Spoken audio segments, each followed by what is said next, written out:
this whole idea of love and commitment, it's a question, well, it's like a question for the ages, right? Yeah. I mean, looking at all this research, it doesn't seem like there's an easy answer. It really is a fascinating thing to dig into. And yeah, the stuff you've pulled together here, it really shows um, how complex it all is. This connection between love and commitment. It's not like a simple equation. Exactly. Yeah. So let's break it down. Love that intense feeling, that connection, all the feels, right?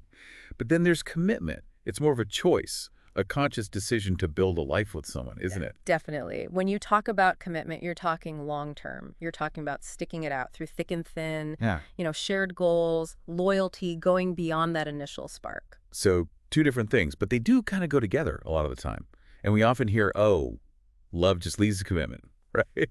Like when you're crazy about someone, you want everyone to know it, and you're ready to build a whole life together. Right. And we see that everywhere, right? Stories, songs, movies, they all play on that. And it makes sense. I mean, why do those stories resonate so much? It's tapping into this basic human need to connect, to Yeah. belong. And actually, there's some science behind this too. Like, there are studies showing that couples who are really committed, they tend to say they're happier, more stable. It's like commitment becomes this anchor. Yeah. Right. And that allows love to get stronger, to grow over time. But then again, we hear about love, like really powerful love, Yeah. existing without that traditional commitment. So then it makes you wonder, are they really inseparable? Yeah, it's a good point. There's a really interesting piece you included here. It's about relationships that don't fit the mold. And it argues that commitment, well, it can look different in different situations. Doesn't always have to be marriage or a legal thing. That's pretty cool. So it's more like a spectrum than a yes or no kind of thing. Exactly. Think about it. Really close friendships, couples who are together long term but don't want to get married. I mean, these can all be really loving, committed relationships, even if they don't fit the traditional definition, right? This makes me think about that research on the investment model of commitment. The idea that the more you put in your time, emotions, going through things together, the more likely you are to stay committed.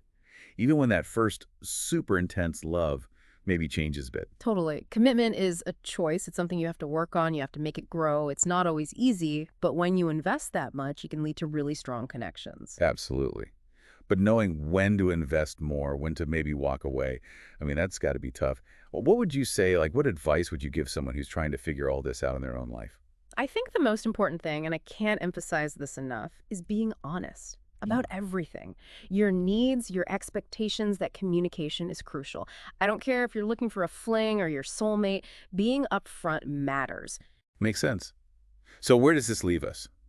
Love and commitment, they're different, but they kind of dance around each other. It's complicated, and there's no single answer for everyone. Exactly. It's all about knowing yourself, knowing what you want, and being able to talk about that with your partner. Lots to think about.